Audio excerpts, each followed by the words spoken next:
नमस्कार साथियों, 10वीं कक्षा हिंदी विषय के अंतर्गत महत्वपूर्ण चैप्टर रस के बारे में आज हम चर्चा करेंगे। यह भाग केवल 10वीं कक्षा के लिए ही नहीं, कोई भी हिंदी से संबंधित प्रतियोगी परीक्षाओं के लिए भी महत्वपूर्ण है। यह केवल 10वीं कक्षा के लिए है ऐसा नहीं है।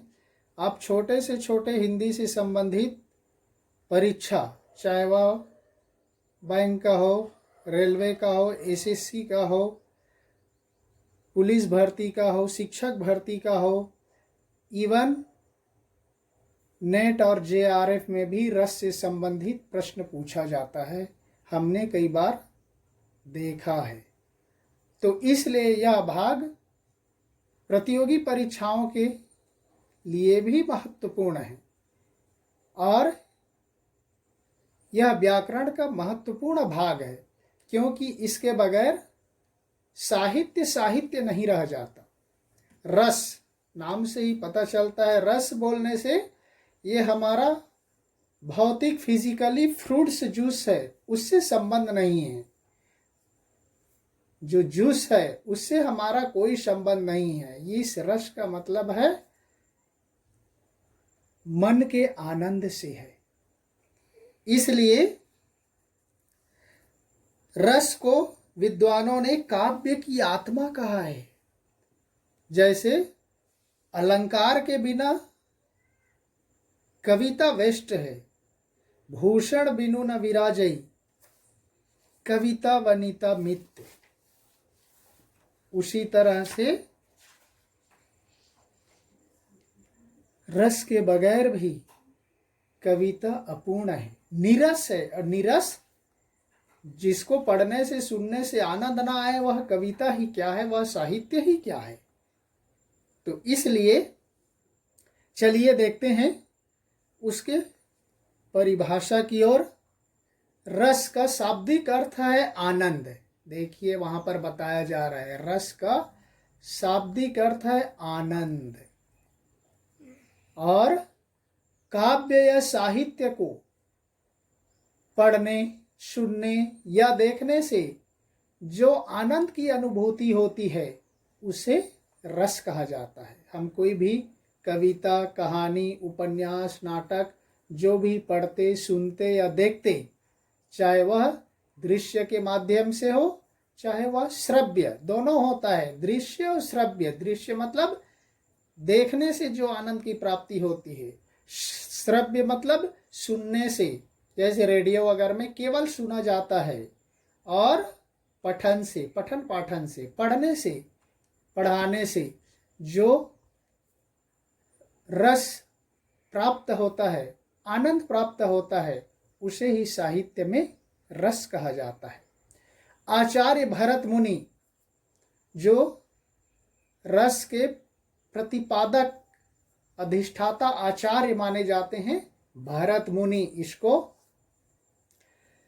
सबसे प्रमुख रस का कवि माना जाता है भरत मुनि। उनके अनुसार देखिए, विभावानुभाव व्यभिचारी संयोग दृश निष्पत्ति, अर्थात विभाव, अनुभाव और व्यभिचारी भावों के संयोग से रस की निष्पत्ति होती है। विभाव, अनुभाव और संचारी भाव। संचारी भाव को व्यभिचारी भाव भी कहा जाता है, उसके संयोग से रस की निष्पत्ति होती है, ऐसा भरत मुनि ने माना है। तो स्थायी भाव, विभाव, अनुभाव क्या है, इसके अंतर्गत देखेंगे रस के अवयव या अंग में। रस के 4 अंग है, स्थायी भाव, विभाव, अनुभाव और संचारी भाव या व्यभिचारी भाव। ये रस के 4 अंग है। कई बार नेट की परीक्षाओं में ये प्रश्न पूछा गया है रस के संबंध में। तो ये 4 अंग हैं। पहला देखते हैं स्थायी भाव।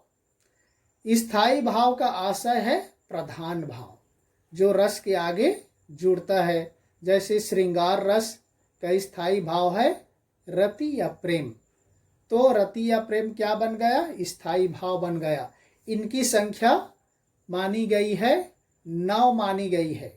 वास्तव में साहित्य में तो भरत मुनि ने केवल 8 प्रकार के रसों को ही माना है। ये भी नेट की परीक्षाओं में पूछा गया है कई बार, भरत मुनि ने रस के कितने प्रकार माने हैं? तो भरत मुनि ने केवल 8 माने हैं, लेकिन यहाँ पर 9 को प्रधान माना जाता है और 2 और जोड़ दिया जाता है। ये भी आपको बता दूं कि 10वां रस वात्सल्य रस। वात्सल्य रस जो माँ का अपने बच्चे के प्रति जो प्रेम होता है उसको कहा जाता है वात्सल्य रस, जिसमें सूरदास की जितनी भी श्री कृष्ण के बाल लीला से संबंधित वर्णन है उसमें वात्सल्य रस माना जाता है। और एक और जोड़ दिया जाता है, वह है भक्ति रस या प्रेम रस जिसको बोला जाता है। तो इस तरह से मौखिक तौर पर 11 हो जाते हैं रसों की संख्या, लेकिन भरत मुनि के अनुसार 8 और वास्तव में मानी जाती है 9। तो जितने रस उतने स्थायी भाव होते हैं, ये आपको ध्यान में रखना है। आगे देखते हैं। स्थायी भाव ही रस का आधार है। देखिए, स्थायी भाव ही रस का आधार है। जैसे आपको मैंने बताया, श्रृंगार रस का स्थायी भाव क्या है? रति या प्रेम। तो इस तरह से वही उसके स्थायी भाव बनते हैं। इनकी संख्या 9 मानी जाती है और 2 और मानी जाती है, जो आपको मैंने बता दिया। नेक्स्ट देखिए, दूसरे नंबर विभाव। विभाव क्या है? स्थायी भाव के उद्बोधक कारक को विभाव कहते हैं। स्थायी भाव जो रति और प्रेम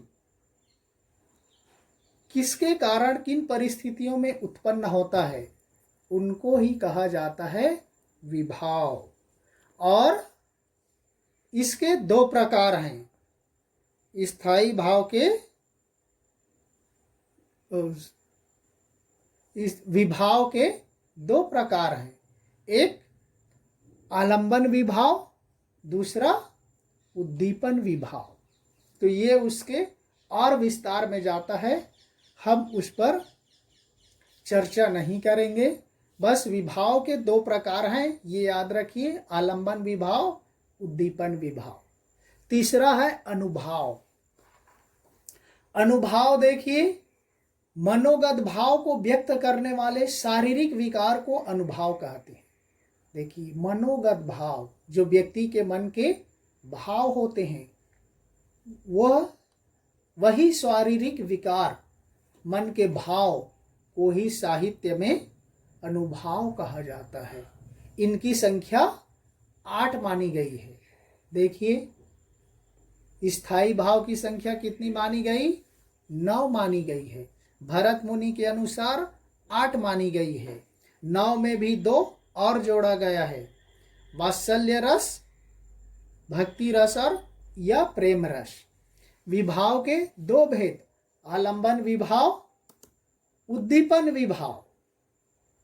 और अनुभाव के 8 भेद देखिए कौन कौन है, मैंने वहां पर नाम लिख दिया है। पहला है स्तंभ, दूसरा स्वेद, तीसरा रोमांच, चौथा स्वरभंग, पांचवा कंपन, छठवां विवर्णता अर्थात रंगहीनता, सातवां अश्रु, आठवां प्रलय। प्रलय का मतलब संज्ञाहीनता या निश्चेष्टता, मतलब शरीर में कोई अनुभव करने की क्षमता नहीं होती। संज्ञाहीन, शून्यहीनता मतलब निश्चेष्ट अवस्था, बेहोशी की अवस्था, सरल भाषा में कहना चाहिए। ये 8 प्रकार के अनुभाव होते हैं। वो ऑलरेडी आपको परिभाषा में दिया गया है, उसमें बता दिया। शारीरिक विकार, जो शरीर में विकार उत्पन्न होता है, वही अनुभाव हैं, वही उसके 8 प्रकार हैं। अब आ जाते हैं नेक्स्ट, संचारी भाव। संचारी भाव का दूसरा नाम व्यभिचारी भाव है। ये भी परीक्षाओं में कई बार पूछ दिया जाता है, व्यभिचारी भाव का दूसरा नाम क्या है, या संचारी भाव का दूसरा नाम क्या है। तो इस तरह से दोनों को आपको याद रखना है, व्यभिचारी भाव। तो व्यभिचारी भाव क्या है, देखिए, मन में संचरण करने वाले, आने जाने वाले भावों को संचारी भाव कहते हैं।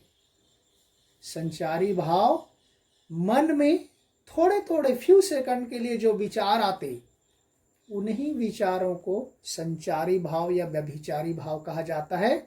इनकी संख्या 33 मानी गई है। हम आपको आगे में इसके प्रकार बताएंगे कौन कौन से 33 हैं, ये हमने आपको नोट करके दिखाया है। ये भी कई परीक्षाओं में पूछ दिया जाता है, संचारी भावों की संख्या कितनी है, और उसके नाम भी कभी कभी पूछ दिए जाते, कोई दूसरा नाम दे दिया जाता है और पूछा जाता है कि इसमें से कौन से संचारी भाव नहीं है। तो इसलिए साथियों देखिए, सबका यहाँ पर आपको प्रकार मिल रहा है। स्थायी भाव के भी 9, विभाव के 2, आलंबन विभाव, उद्दीपन विभाव, अनुभाव के 8 और संचारी या व्यभिचारी भावों की संख्या 33। तो ये सारे नंबर्स परीक्षाओं की दृष्टि से बहुत ही महत्वपूर्ण होते हैं। तो इस तरह से हम इसके आगे के इनकी संचारी भावों की संख्या को हम नेक्स्ट वीडियो में चर्चा करेंगे। तब तक के लिए धन्यवाद। जय हिंद।